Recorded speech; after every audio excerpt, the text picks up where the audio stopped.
Alô você, mais um encontro aqui, Vivendo o que Cremos, o nosso programa que tenta trazer para a vida prática as doutrinas fundamentais da fé cristã. Eu espero que esse programa tenha contribuído aí para o seu crescimento espiritual, para a sua reflexão teológica, mas principalmente para o seu crescimento em obediência à palavra de Deus. E nós estamos aqui novamente, o programa foi pensado, pastor Hernandes aqui. Pastor, faz a sua saudação aí para o povo. Muito bem, é uma honra, gente, estar aqui com vocês, com o pastor Arival, esse programa que tem sido um momento de reflexão, mas ao mesmo tempo de introspecção, porque a verdade que nós conhecemos, precisamos trazê-la da cabeça para o coração, da razão para o sentimento, para que isso desemboque em ação, que traga glória para Deus e edificação para a nossa vida. É uma honra estar com vocês aqui. Gente, o tema de hoje, a pedidos, né? Nós estamos vivendo aí esse momento de pandemia, esse problema de guerra entre as nações e essa questão dessa tensão que nós vivemos no mundo inteiro. E a grande pergunta, pastor, a grande doutrina que está sendo bastante discutida, estudada, é a doutrina da segunda vinda de Cristo. A doutrina do fim do mundo, a escatologia final. Nós temos a escatologia pessoal, né? Que é a questão da nossa finitude pessoal, mas nós temos também a escatologia mais ampla, a escatologia do mundo, né? da humanidade, da história. E eu queria que o irmão fizesse uma pequena introdução sobre esse assunto, porque esse assunto é muito interessante. Essa é uma doutrina importantíssima, porque ela é a última promessa de Deus a ser cumprida, né? Ou é a suprema promessa, né? A grande promessa. Então, por favor, pastor. Obrigado, Arival. Veja bem, irmãos, a Bíblia menciona que Deus está no trono, que o Cordeiro de Deus venceu para abrir o livro e desatar os seus 7 selos, de tal maneira que a história não está à deriva, a história não está dando voltas, a história caminha para um telos, para um fim, para uma consumação. E esta consumação não é tragédia, como um caminhão sem freio ladeira abaixo, mas é a vitória retumbante de Jesus Cristo e da sua igreja.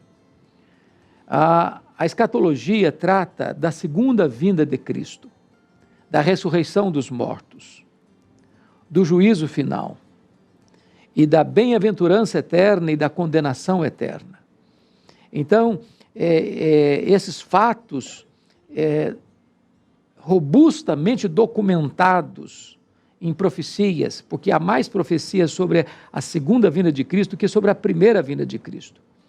A Bíblia é um livro que escreve a história antes dela acontecer, porque Deus está lá no futuro, no seu eterno agora, de tal forma que as profecias sobre a segunda vinda de Cristo estão se cumprindo, algumas já se cumpriram, outras estão se cumprindo e hão de se cumprir rigorosamente. Nós devemos ficar como que na ponta dos pés, olhando com a grande expectativa e orando, Maranata, ora vem, Senhor Jesus. Pastor Hernandes, essa é uma pergunta muito importante que eu vou lhe fazer aqui, é a base para nós entendermos essa questão da escatologia. Pois não. A Bíblia fala os últimos dias. Os últimos dias. Uhum.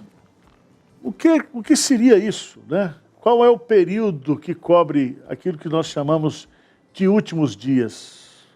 Obrigado, pastor Ival. Lá em 2 Timóteo capítulo 3, verso 1 diz, sabe, porém isto, nos últimos dias sobrevirão tempos difíceis. Essa expressão últimos dias, alguns estudiosos aplicam apenas aos dias finais do tempo do fim. Certo. Porém, não é o entendimento dos escritores do Novo Testamento.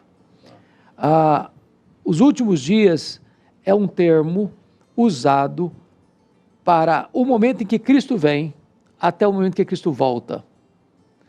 todo esse período compreendido entre a primeira e a segunda vinda de Cristo são os últimos dias. Esses dias já existem, eles já estão aí, já são contemporâneos nossos. Então, para explicar, repetir aqui, o que são os últimos dias? Os últimos dias são esse período de tempo entre a primeira vinda de Cristo e a segunda vinda de Cristo.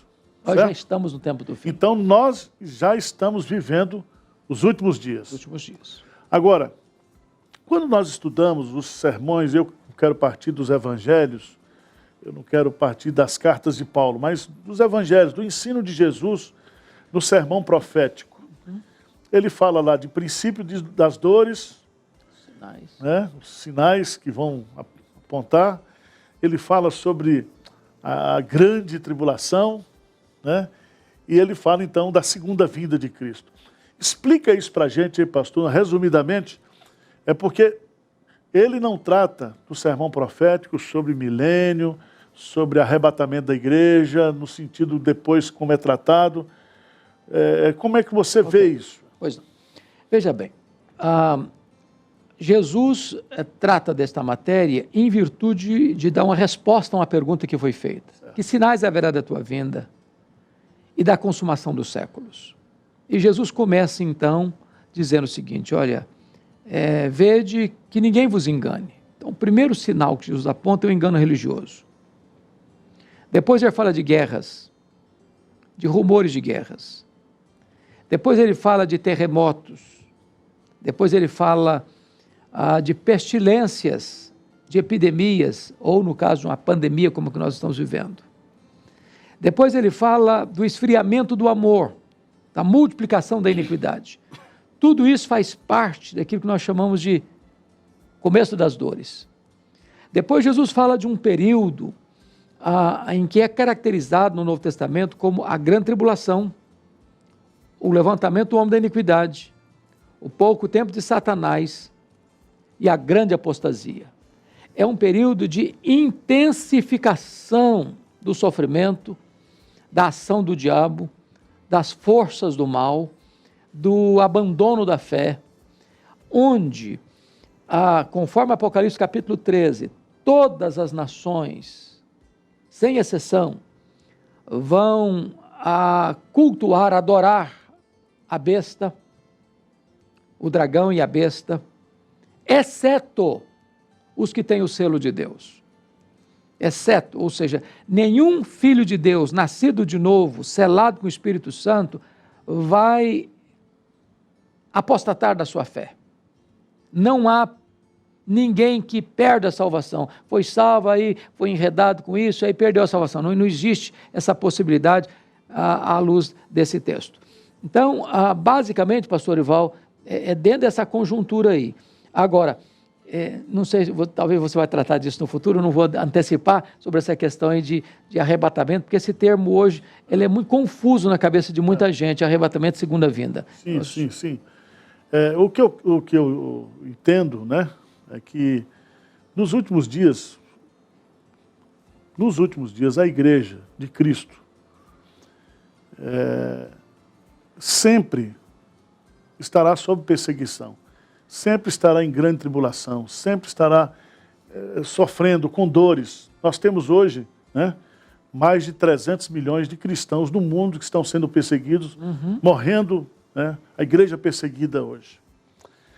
Mas, como está colocado, como você colocou aí, isso se intensificará com a proximidade da segunda vinda de Cristo, né? Aliás, Jesus diz que o diabo, por perceber que o seu tempo está curto, ele intensificará a sua obra, né? Agora, em nenhum momento, Jesus Cristo fala de a igreja ser arrebatada desse contexto, né? O que nós entendemos pelo ensino de Jesus, é que quando Jesus Cristo vier, aí haverá, né, o arrebatamento final e a transformação daqueles que estão vivos. Como é que você explica isso?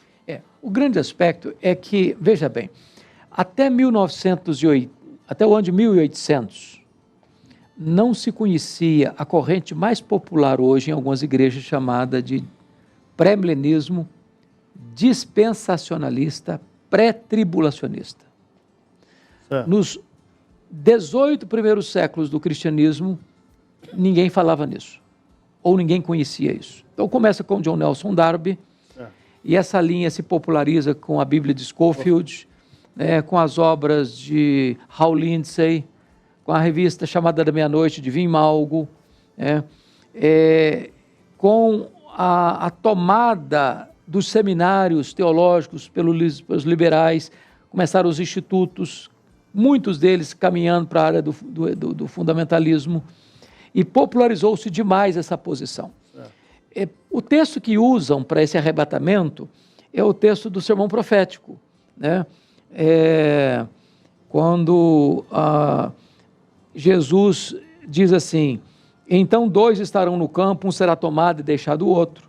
2 estarão trabalhando num moinho, uma será tomada e deixada a outra. Então a ideia que eles pensam é que o avião está lá no ar, o piloto vai embora, né? O mercado está vazio, né? O cântico do mercado está vazio. Ou você está aqui numa reunião e aí 50 pessoas somem e ninguém sabe para onde foi, e aí todo mundo espera o que aconteceu. Não, porque Jesus já voltou. Não, esse texto não está dizendo isso. Não está dizendo isso. Quando lá Paulo, em 1 Tessalonicenses 4, vai falar do arrebatamento, ele não está falando de um arrebatamento distinto de segunda vinda. Né? O texto está mostrando assim, a segunda vinda de Cristo é única. A igreja passará pela grande tribulação. Aliás, sempre a igreja passou por perseguição. Sempre. A igreja não será poupada da tribulação, mas ela será poupada na tribulação. Está lá em 2 Tessalonicenses capítulo 1. Né? Então, quando Jesus voltar, o que vai acontecer? Primeiro, ele vem, os mortos em Cristo ressuscitam, os que estiverem vivos serão transformados e todos então serão arrebatados para encontrar o Senhor Jesus nos ares. Mas esse arrebatamento não é secreto, distinto de uma segunda vinda posterior. Não, isso é o mesmo evento. A segunda vinda e arrebatamento são termos correspondentes e não termos distintos. Então, pastor, não existe também essa ideia de 2 ressurreições. Não existe. A ressurreição é única na segunda vinda de Cristo. Então vamos olhar isso em João 5, 28 e 29, porque João diz o seguinte, olha que coisa interessante aqui, ó. Não vos maravilheis disto, porque vem a hora em que todos os que se acham nos túmulos ouvirão a sua voz e sairão. Os que tiverem feito bem para a ressurreição da vida, os que tiverem praticado o mal para a ressurreição do juízo. Então, a ressurreição da vida e a ressurreição do juízo acontece no mesmo momento, num único instante, quando Jesus voltar. Então, aqueles que são de Cristo, eles ressuscitarão para estarem com Cristo. Com Cristo. E aqueles que não estão morreram na impiedade, vão ressuscitar para viver eternamente longe dele. Tá certo. Do juízo. Você está entendendo? Nós temos uma preocupação muito grande, né, com esse assunto, porque há muitas pessoas aqui na Igreja Presbiteriana de Pinheiros que passaram por essa formação, né, pré-milenista, dispensacionalista. E nós não cremos assim. E nós não vemos na Escritura, na Bíblia, esse esquema montado, né? Pelo contrário, a Bíblia é muito objetiva naquilo que ela coloca. Agora, pastor, dentro do Apocalipse, né? O senhor... Me permita, antes de você entrar no Apocalipse, trazer uma questão importante aqui. Sim. É que essa corrente dispensacionalista, ela gera na pessoa uma expectativa irreal. Por quê? Eu conheço tanta gente que diz, não, se eu não for no arrebatamento, aí eu vou levar a sério e vou passar pela luta, mas vou ser salvo. Dá uma esperança para a pessoa de uma segunda chamada, de uma segunda época, de uma segunda chance, que é possível ainda ficar naquele time de reserva lá e passar depois. Não existe isso. Leia os evangelhos, leia as cartas. Jesus voltou, o noivo chegou, a porta é fechada, não tem mais chance. O dia hoje não gera expectativa, porque essa expectativa é irreal. Pastor, a palavra milênio, que é uma falar que o pessoal gosta muito, está lá em Apocalipse. O milênio, nós já estamos no milênio, nós já estamos vivendo no milênio. Veja bem, pastor, essa pergunta é importante. E talvez aqui, para fazer justiça, fosse bom a gente esclarecer algumas coisas. Primeiro, há 4 correntes escatológicas que tratam dessas questões. Existe o chamado pré-milenismo histórico, existe o pré-milenismo dispensacionalista, existe o pós-milenismo e existe o amilenismo. 2 dessas correntes acreditam num milênio literal, que é o pré-milenismo histórico e o pré-milenismo dispensacionalista. Outras 2 correntes não acreditam no milênio literal, nem o pós-milenismo, nem o amilenismo. Nós entendemos, cremos no milênio sim, mas não cremos no milênio literal. Porque todo o livro de Apocalipse é um livro simbológico. E a numerologia do Apocalipse também é simbológica. Então, o milênio é um período que vai da primeira à segunda vinda de Cristo. Os últimos dias. Os últimos dias. Até porque, se você perceber, as almas estão reinando. Em que lugar que elas estão reinando? Em Apocalipse do milênio? É no céu. No céu. É no céu. Aliás, o trono, se você perceber, o livro Apocalipse é o livro do trono, tem 46 vezes a palavra trono no Apocalipse. Dessas 46 vezes que o trono aparece no Apocalipse, só 3 vezes o trono está na terra. E as 3 vezes que o trono está na terra é o trono do dragão e do anticristo. O trono de Deus está no céu. As almas estão reinando no céu. Então, que almas são essas que estão reinando no céu? Desde Abel até a última pessoa que vai morrer antes de Jesus voltar, quando uma pessoa morre, ela não é exterminada, como ensina o Adventismo do 7º dia. Quando uma pessoa morre, ela não vai para o purgatório, como ensina o catolicismo. Quando uma pessoa morre, ela não fica dormindo no túmulo, aguardando um sono. Não. Quando uma pessoa, o crente morre, diz a Bíblia, que lá em Hebreus, que o seu espírito é aperfeiçoado e ele entra na glória. Diz ainda 2 Coríntios 5:8, que é deixar o corpo e habitar com o Senhor. Diz Filipenses 1:23, que é partir para estar com Cristo, que é incomparavelmente melhor. Então, quando a pessoa morre, ela começa a reinar com Cristo lá no céu. Está dentro do milênio. Então, até porque, pastor, seria um contrassenso ou um anticlímax. Pensa você, gente glorificada vivendo com gente que não foi glorificada ainda. Você está glorificado, mas você vê gente no banco, supermercado, na farmácia. Muita confusão, né? Não vai ser muita confusão, não.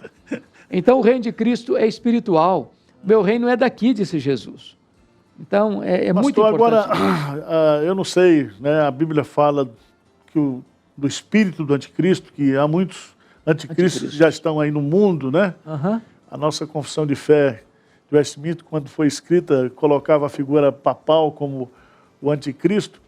Mas hoje, pensando dentro daquilo que está lá em 2 Tessalonicenses capítulo 2, sobre o homem da iniquidade, como é que o senhor vê isso? Seria o presidente da China atual, aquele chinês? Eu acho ele muito baixinho para ser anticristo. Ou Putin, ou vai surgir essa figura, né, aí, histórica para poder, de uma certa forma, apontar definitivamente para o fim do mundo. Veja bem, pastor Ival, esse é um tema complexo, esse não é um tema simples mesmo, porque quando diz que ele é o homem da iniquidade, a palavra lá é a palavra o homem sem lei. Sim.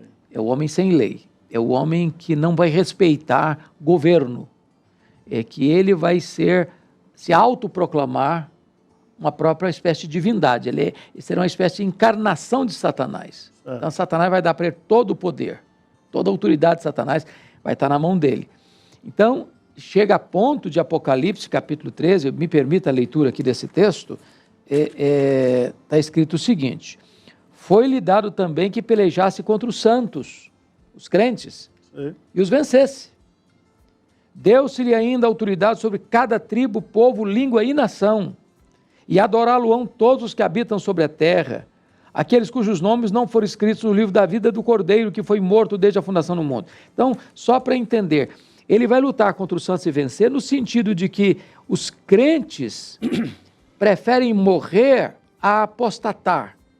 Quando ele mata um crente, a linguagem é de que ele venceu o crente. Mas quando o crente morre, se recusando a crer nele ou apostatar-se, o crente é quem vence, porque está escrito no versículo 12, no capítulo 12, o seguinte, o versículo 11, eles o venceram por causa do sangue do Cordeiro e por causa da palavra do testemunho que deram, e mesmo em face da morte, não amar a própria vida. Segundo aspecto, quando a Bíblia diz que o número dele é 666, dentro da simbologia bíblica, se 7 é o número da perfeição, 6 é o número da imperfeição, 3 é o número de completude. Então ele será o homem absolutamente iníquo, imperfeito, injusto, violento, mau. Esse nome já foi usado para Nero, esse nome já foi usado para os papas de Roma, esse nome já foi usado para Napoleão Bonaparte, esse nome já foi usado para Hitler, hoje é usado para este ou para aquele presidente, ou para esta ou para aquela figura. Nós não podemos fazer essa afirmação. Certo. Deus o conhece, o Espírito dele está operando, ele vai se levantar em tempo oportuno, mas louvado seja Deus, ele vai ser destruído não com armas humanas, mas pelo sopro da boca do nosso glorioso Redentor, Jesus Cristo. Está gostando aí, gente? Como é que você está achando aí? É muita informação para pouco tempo, né? Geralmente você gasta na faculdade teológica, eu no seminário, 1 ano estudando esse capítulo da escatologia individual e escatologia coletiva. Mas, pastor, e o juízo final? Pois é. O juízo final, esse é um assunto, porque existem duas coisas que às vezes as pessoas confundem. Por exemplo, a Bíblia fala que está ordenado aos homens morrerem uma só vez e imediatamente segue o juízo. Ou seja, significa que eu e você, se nós morrermos hoje, nós vamos ou para o céu ou para o inferno. Quer dizer, está ordenado isso. Só que ainda não chegou aquilo que historicamente é colocado na Bíblia como o dia do juízo, onde todos ressuscitarão ou todos terão que comparecer perante o tribunal de Cristo. Explica isso para a gente. A questão levantando é muito importante. Obrigado, pastor Ival. Veja bem, quando um crente morre, o que acontece? O seu corpo, que foi feito do pó, volta ao pó. A sua alma, que não foi feita do pó, mas foi o sopro de Deus, ele passou a ser alma vivente, esta alma ou este espírito, nós somos dicotomistas, ela vai imediatamente para Deus, já começa a reinar com Cristo. Mas ainda não no sentido de plena bem-aventurança, por quê? Porque só está o elemento espiritual, nossa alma sobrevive sem o corpo, nosso corpo não sobrevive sem a alma. Aguarda a segunda vinda de Cristo, porque quando Jesus voltar, esta alma que já está na glória glorificada, volta com ele, e o corpo que estava no pó, que era pó e voltou ao pó, ressuscita de maneira imortal, incorruptível, poderosa, gloriosa, espiritual, celestial, e se une a esse espírito alma glorificados, e então entra no juízo. Para quê? Os salvos para receber galardões. Agora vamos pegar o ímpio. O ímpio, quando ele morre, imediatamente o corpo volta ao pó e a alma dele vai para o inferno. Está lá em Lucas capítulo 16. Né? Vai para o inferno, começa a tortura, o sofrimento do inferno. Mas ainda não é pleno. Por quê? Porque ainda não houve a ressurreição do corpo. Quando Jesus voltar, todos que estão no túmulo ouvirão a sua voz. Uns sairão para a ressurreição da vida, outros sairão para a ressurreição do juízo, conforme me permita a leitura, pastor, Daniel 12, que está escrito assim: muitos dos que dormem no pó da terra ressuscitarão, uns para a vida eterna e outros para a vergonha e horror eterno. Então preste atenção, preste atenção. Os ímpios que também já estão no inferno, a alma dele, no dia da ressurreição, esse corpo ressuscita para a ressurreição do juízo, vai entrar no juízo para receber graus de condenação. Assim como vai ter galardões para os salvos, vai ter graus de condenação para os ímpios. Todos, então, terão que comparecer perante o tribunal de Deus, conforme Apocalipse 20, 11 a 15. Onde os livros serão abertos, né?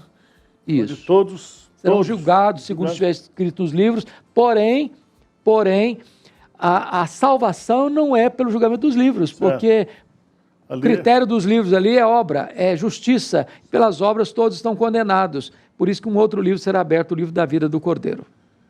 Por isso, pastor, que Jesus Cristo certa vez disse lá em Cafarnaum, né, que haverá menos rigor para Sodoma e Gomorra. Isso, do que para Cafarnaum. Quer dizer, assim como há graus de galardões, nós teremos também graus de punição, de condenação.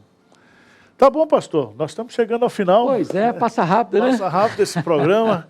E nós estamos aqui, se você tiver alguma sugestão, né, se você tem alguma doutrina que você gostaria que nós debatêssemos aqui, né, a gente está à sua disposição, é só você mandar. Agora, eu quero que o pastor encerre com chave de ouro, né, fazendo uma aplicação prática. Como é que eu posso viver a doutrina da segunda vinda de Cristo? Como é que João coloca lá, né? Você que tem essas promessas, então, e aí vamos tal.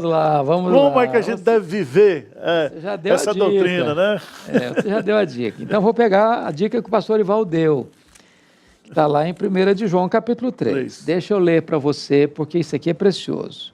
Vede que grande amor nos tem concedido o Pai, a ponto de sermos chamados filhos de Deus, e de fato somos filhos de Deus. Por essa razão, o mundo não nos conhece, porque não o conheceu ele mesmo. Amados, agora somos filhos de Deus, e ainda não se manifestou o que havemos de ser. Sabemos que quando ele se manifestar, seremos semelhantes a ele, porque havemos de vê-lo como ele é. E a si mesmo se purifica todo o que nele tem esta esperança, assim como ele é puro. Nós vivemos pela esperança e nós aguardamos a volta do Senhor Jesus. Então nós devemos viver como aquilo que disse João Wesley certa feita. Perguntaram para ele assim: João Wesley, o que você gostaria de estar fazendo quando Jesus voltar? Ele respondeu: eu gostaria de estar fazendo o que eu faço todos os dias, porque todos os dias eu estou aguardando e esperando a volta do meu Salvador. Deus abençoe sua vida, viu? Amém. Muito obrigado e até o próximo programa Vivendo o que Cremos. Um grande abraço. Tchau, gente.